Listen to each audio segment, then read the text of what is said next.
Bismillahirrahmanirrahim. Assalamualaikum warahmatullahi wabarakatuh. Pada kesempatan kali ini saya akan membahas materi kelanjutan ya dari pertemuan pertama, yaitu materi tentang galat. Nah, pada pertemuan pertama kita sudah mengetahui seperti apa sih kelebihan gitu ya, kelebihan dari metode numerik dibandingkan metode analitik biasa. Nah, begitu juga kita juga sudah tahu bahwa hampir sebagian besar gitu ya, bahwa dalam metode numerik itu solusi yang dihasilkan adalah solusi yang berupa hampiran atau solusi pendekatan. Makanya yang namanya numerik itu tidak akan terlepas dari yang namanya error ya.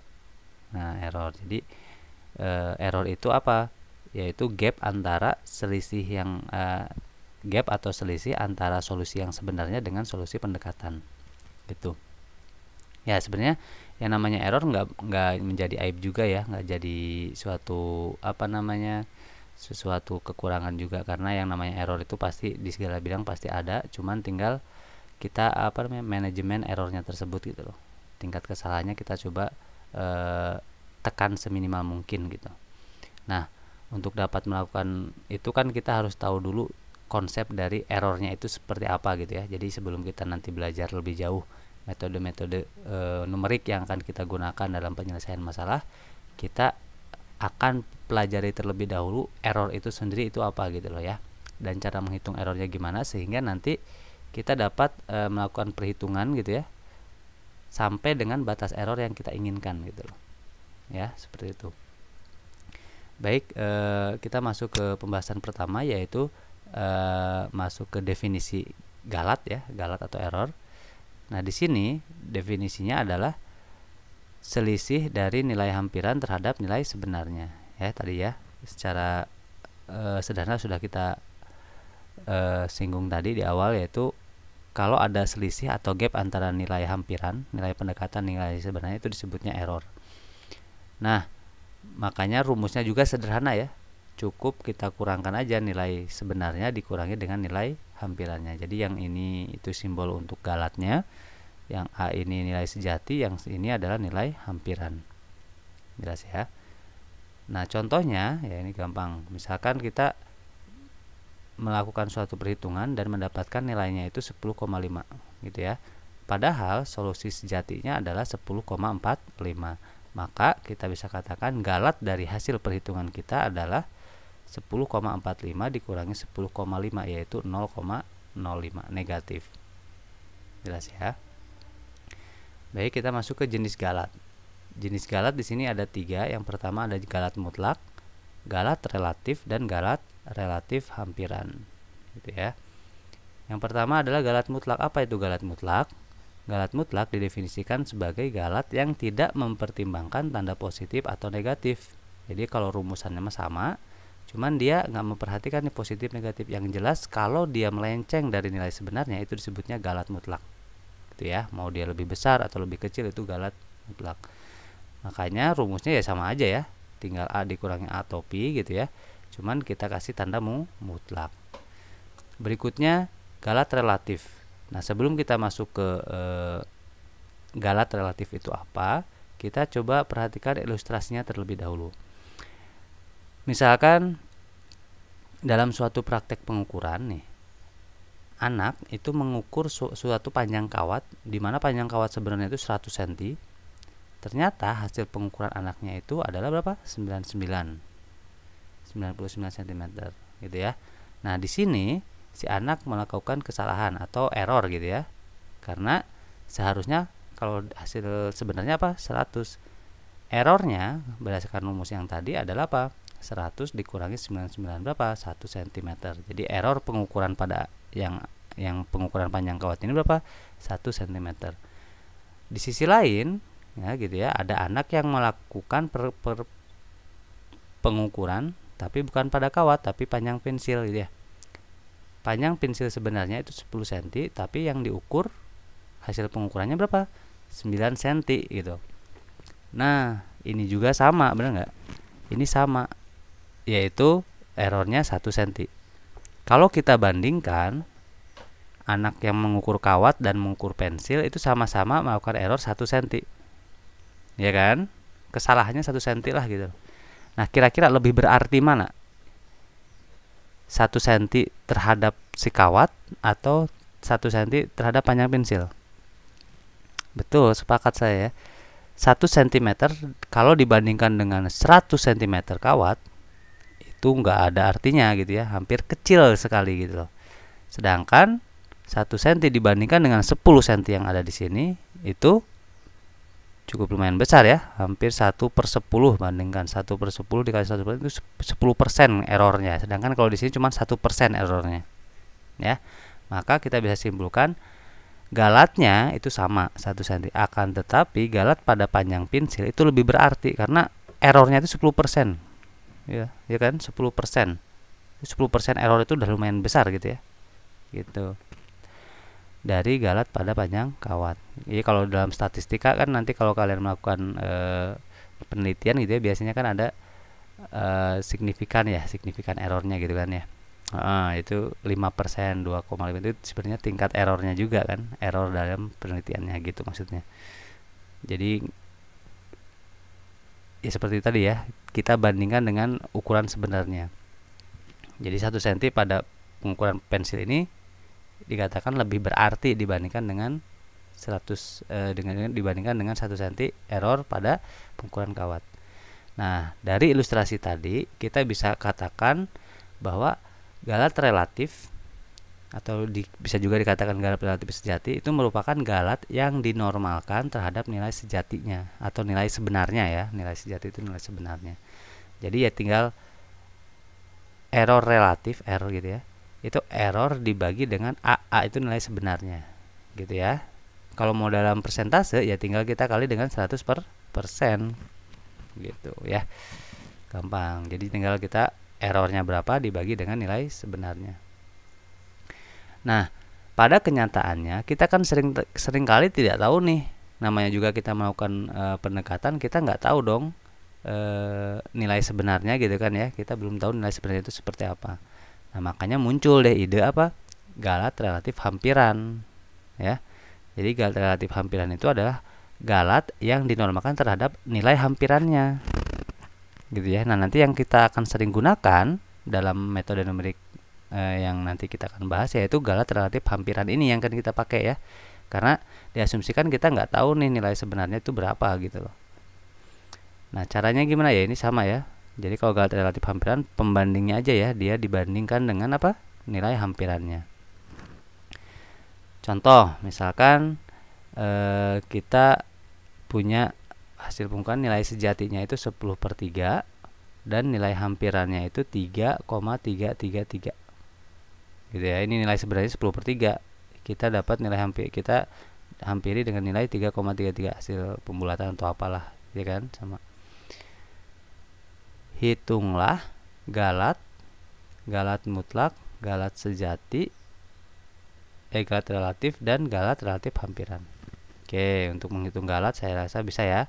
10/3 dikurangi. Nah, kalau dalam pecahan ya sebaiknya kita ubah ke dalam pecahan gitu ya. Itu akan lebih mudah. 10/3 dikurangi 33/1000 sama dengan, nah ini saya yakin udah lancar ya, gampang lah, 1/300. Jadi galatnya itu adalah 1 dibagi 300, 3000. 1 dibagi 3000 berapa tuh? 0,00 sekian gitu ya. Gitu.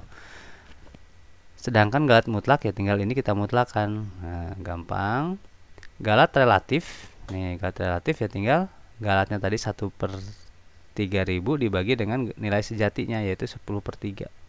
Jadi kita dapatkan 1/10.000 ya kan, jadi 0,001% ya misalnya. Yang berikutnya galat relatif hampiran 1/3000 dibagi nilai hampirannya gitu.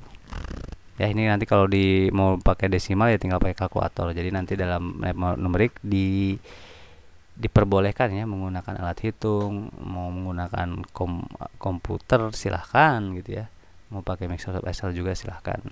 Jadi bebas ya, cara menggunakan alat hitungnya silahkan sesuai dengan yang kalian bisa gitu. Next, kita lanjutkan. Tadi udah tahu ya. Nah, ini contoh lain berikutnya gitu ya. Nah, misalkan ada prosedur iterasi sebagai berikut. XR plus 1 sama dengan min XR pangkat 3 ditambah 3. R-nya itu berjalan dari 0, 1, 2, 3. Iterasi itu jadi proses berulangan ya. Jadi, nah ini salah satu karakteristik metode numerik itu ada yang namanya iterasi tadi ya, bertahap. Jadi prosesnya itu berulang, looping, tapi dengan cara yang sama gitu loh ya. Nah, ini disebutnya iterasi. Iterasi ini akan dihentikan bila kondisi relatif hampirannya itu kurang dari relatif, atau error relatif hampirannya kurang dari error toleransi galat yang diinginkan. Sebagai contoh, misalkan kita memberikan nilai awal x0 itu 0,5 untuk prosedur iterasi ini ya. Jadi ini tolong diperhatikan baik-baik nanti, karena berikut-berikutnya kita akan sering main dengan iterasi. Jadi ini cara menghitung iterasi seperti ini. ES ini adalah error toleransi galat yang diinginkan. Misalkan saya pengen iterasi ini berhenti sampai errornya itu kurang dari ini gitu ya. Jadi errornya ini kalau dikalikan 100% berarti 0,01% lah errornya tuh, kecil banget ya errornya ya. Uraikan proses iterasinya. Baik, nah ini bisa kita selesaikan menggunakan Microsoft Excel. Sebenarnya itu akan lebih mudah ya, tinggal kalian gampang lah. Nah ini solusinya seperti ini. Jadi ini R nya, ini si prosedur iterasinya, ini menghitung error relatif hampirannya. Caranya kita masukkan dulu ya. Ini karena R0 berarti kan di sini R-nya 0, R ganti 0 gitu ya.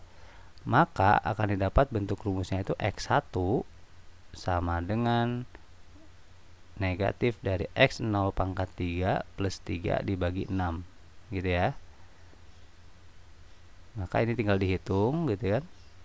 X0 nya itu kan 0,5, dihitung nanti dapat 0,479167. Nah, cara menghitung relatif hampirannya itu gunakan XR plus 1 dikurangi XR dibagi XR plus 1. Jadi nilai hampiran saat nilai hampirannya dikurangi dengan nilai hampiran sebelumnya gitu, maksudnya saat ini dan sebelumnya dikurangi dengan saat ini gitu ya. Nah kan tadi pada iterasi ke 0 itu ini kan nilai hampirannya ini dikurangi nilai sebelumnya berapa ya, tebakan awal tadi ya 0,5. Jadi kurangi 0,5 dibagi dengan nilai ini, nanti akan dapat ini. Nah sekarang pertanyaan, gimana mendapatkan ini ya? Proses ini berulang lagi sama. Jadi kan nanti kalau di sini kita bisa katakan X2 dong ya kan. X2 sama dengan, masuk ke rumus ini, X2 sama dengan negatif X1 pangkat 3 plus 3 dibagi 6. Nah si X1 nya siapa ya, ini masukin ya kan. X1 nya masukkan ke sini, dihitung, nanti akan dapat nilai ini ya. Nanti kalian bisa coba buktikan sama nggak nilainya gitu ya. Nah berikutnya hitung lagi ya pada iterasi ke satu ini. Ini 1, 2, iterasi kedua ini coba cek galatnya. Caranya gimana ya, tadi ini gitu ya, nilai X nya dikurangi dengan yang sebelumnya itu ini kan, dibagi dengan yang saat ini, nanti akan didapat nilai ini, dan seterusnya sampai dia kurang dari 0,01 ini sih. Ini udah kurang lah ya, 0, 2, 3, 4, 0,8 nih. Ini udah kurang, berarti iterasinya berhenti sampai sini, sehingga dengan toleransi yang diminta tadi kita akan dapatkan nilai X nya adalah 0,481405. Nah ya, nah seperti itu. Jadi nanti kita akan sering gunakan, karena kita minimal bisa makainya di Microsoft Excel aja ya. Nanti kita coba akan aplikasikan di Microsoft Excel dalam perhitungan mencari nilai-nilai hampirannya. Oke, berikutnya kita masuk ke sumber utama galat. Sumber utama galat. Nah, di sini ada dua ya. Yang paling utama nih ya. Ada galat akibat pemotongan, ada galat akibat pembulatan. Ya, error akibat pemotongan dan error akibat pembulatan. Nah, yang pertama galat pemotongan. Nah, sebenarnya galat pemotongan ini muncul karena banyak sekali ya, hampir semua kali ya ini, bahwa metode numerik itu nilai-nilainya itu didapatkan melalui hampiran fungsi deret Taylor ya. Masih ingat deret Taylor bentuknya gimana? Nah, deret Taylor itu deret tahingga ya, jadi bentuknya yang seperti ini nih, fx sama dengan fa ditambah f aksen a per 1 faktorial x min a dan seterusnya gitu ya. Ini tahingga ya kan, tahingga, atau bisa juga ditulisnya dalam bentuk sigma. Nah, karena tahingga otomatis kan nggak mungkin bisa kita cari nilai sebenarnya semuanya kan, ya kan. Contohnya gini, misalkan kita mau mencari nilai fungsi cos x dengan bantuan deret Taylor di sekitar x sama dengan 0, maka kita akan dapatkan ini, cos x itu kan kalau dimasukkan ke itu dia akan sama dengan 1 dikurangi x kuadrat per 2 dan seterusnya sampai tahingga ya kan. Kalau misalkan kita mau cari cos 0 ya berarti tinggal ganti ini 0 gitu ya, masukin 0 semua. Kalau yang 90 ya masukin 90 dan seterusnya gitu ya. Nah, ini kan kalau nggak kita potong sampai derajat tertentu gitu ya, itu pasti nggak ketahuan nilainya karena dia nggak berpola juga ya, nggak memiliki pola kayak kalau deret geometri tahingga kan itu bisa ada rumusnya kan. Kalau ini kan nggak belum tentu gitu, belum tentu dia berpola gitu kan nilainya. Makanya ini perlu dipotong nih untuk mendapatkan nilai hampiran sampai derajat tertentu ya. Misalkan dia dipotongnya sampai derajat ke-6 deh. Nah, dipotong sini, ini berarti ini kita katakan nilai hampirannya gitu ya. Sedangkan untuk sisanya itu adalah pemotongannya, galatnya gitu ya, errornya itu. Nah, seperti itu ya, itu akibat pemotongan galat yang disebabkan oleh pemotongan gitu. Berikutnya ada galat pembulatan. Nah, ini galat pembulatan saya yakin udah nggak terlalu asing ya. Nah, di sini penyebabnya apa? Biasanya ini dihasilkan karena keterbatasan komputer dalam menyajikan bilangan real ya. Ingat ya, jadi metode numerik itu kan biasanya karena dipakai akan lebih mudah diaplikasikan dalam komputer kan ya, dalam komputer. Nah, makanya karakteristik komputer itu penting gitu loh. Di sini karakteristik komputer itu biasanya dia menampilkan bilangan real itu sampai digit-digit tertentu saja gitu ya, nggak bisa sampai tak terbatas gitu, nggak bisa gitu loh. Makanya di sini ada yang dikatakan apa, galat pembulatan. Contohnya misalkan gini, kita punya nilai 0,16666 terus tak terhingga. Nah, ini nggak akan bisa nggak akan bisa ditampilkan oleh komputer secara tepat gitu ya, sampai tak terbatas itu kan nggak ada ujungnya ya, sedangkan komputer gitu ada ujungnya gitu. Makanya ini nggak akan bisa dinyatakan secara tepat oleh komputer gitu ya. Nah, makanya di sini perlu ada apa, nanti akan ada teknik membulatkan gitu kan, biasanya dibulatkan sampai digit desimal berapa gitu kan ya. Nanti ya, setelah dibulatkan itulah yang nanti akan muncul apa, error gitu kan. Nah, di situ disebutnya error pembulatan. Nah, di sini mungkin kita coba ingat lagi ya cara melakukan atau aturan pembulatan yang mungkin disepakati oleh secara umum ya. Nah, di sini kriterianya ada 3. Kalau dia angka setelahnya itu 5, ini bukan lebih besar dari 0,5, ini mungkin yang itu ya, desimal. Ambil aja angka 5 gini ya. Maka dibulatkan ke atas. Kalau 5 berarti dibulatkan ke bawah, sedangkan kalau sama dengan 5, kita lihat 5-nya aja ya. Digit 5 deh. Karena ini mungkin saya ambilnya yang desimal aja ya, desimal 1 desimal. Ini mengikuti aturan berikutnya. Jadi kalau yang sama dengan 5 itu dibulatkan ke bawah apabila digit sebelumnya angka genap, sedangkan yang 5 itu dibulatkan ke atas apabila digit sebelumnya angka ganjil. Contohnya gini. Misalkan saya punya bilangan 2,6735. Ini dibulatkan 1 angka desimal. Maka 2,6735 kalau pengen jadi 1 angka desimal berarti kan sampai sini doang nih, ya kan? Berarti kita lihat yang mau dihapuskan kan ini 735. Yang paling terdekat kan 7. 7 itu lebih besar dari 5, maka angka di depannya ini kita tambahin 1, jadinya berapa? 2,7 ya. Sedangkan kalau yang ini 2,6735 dibulatkan 2 angka desimal, berarti 2 angka desimal kan 67 nih. Nah berarti yang 35 ini kita hilangkan. Nah 35 karena mau dihilangkan, kita lihat yang angka paling depannya yaitu 3. 3 itu kurang dari 5, berarti dia tidak menambahkan sesuatu ke angka setelahnya, sebelumnya. Berarti tinggal kita hapus aja, akan didapat 2,67. Dan yang terakhir misalkan kita mau membulatkan bilangan ini ke 3 angka desimal, maka akan didapat, nah 5 nih sama ya, sama dengan 5 ya. Ini yang 5 ini yang harus kita hilangkan gitu ya. 5 ini harus kita hilangkan. Tapi berhubung yang di depannya ini adalah bilangan ganjil, kita lihat aturannya apa? Kalau 5-nya itu sebelum angka ganjil maka dibulatkan ke atas, berarti 3 itu naik jadi 4 gitu ya. Kalau dia ininya 4 ya berarti nggak dikeluar jadi 4 aja gitu ya. Ini salah nih, harusnya tetap gitu ya. Gitu. Nah berikutnya kita akan masuk ke angka bena ya. Angka bena itu apa? Nah secara umum komputer digital itu mempunyai dua cara penyajian bilangan real ya. Ada bilangan titik tetap dan bilangan titik kambang, fixed point sama floating point. Nah bilangan titik tetap itu didefinisikan sebagai setiap bilangan disajikan dengan jumlah tempat desimal yang tetap. Jadi misalkan 3 angka di belakang desimal gitu. Nah, ini fixed point ya bilangan. Jadi semua sama gitu. Pasti angka 3 angka di desimal. Mungkin kalau di Excel kan ada juga ya tuh yang kayak general gitu ya. Di pengaturan desimalnya ya. Nah, itu namanya bilangan titik tetap.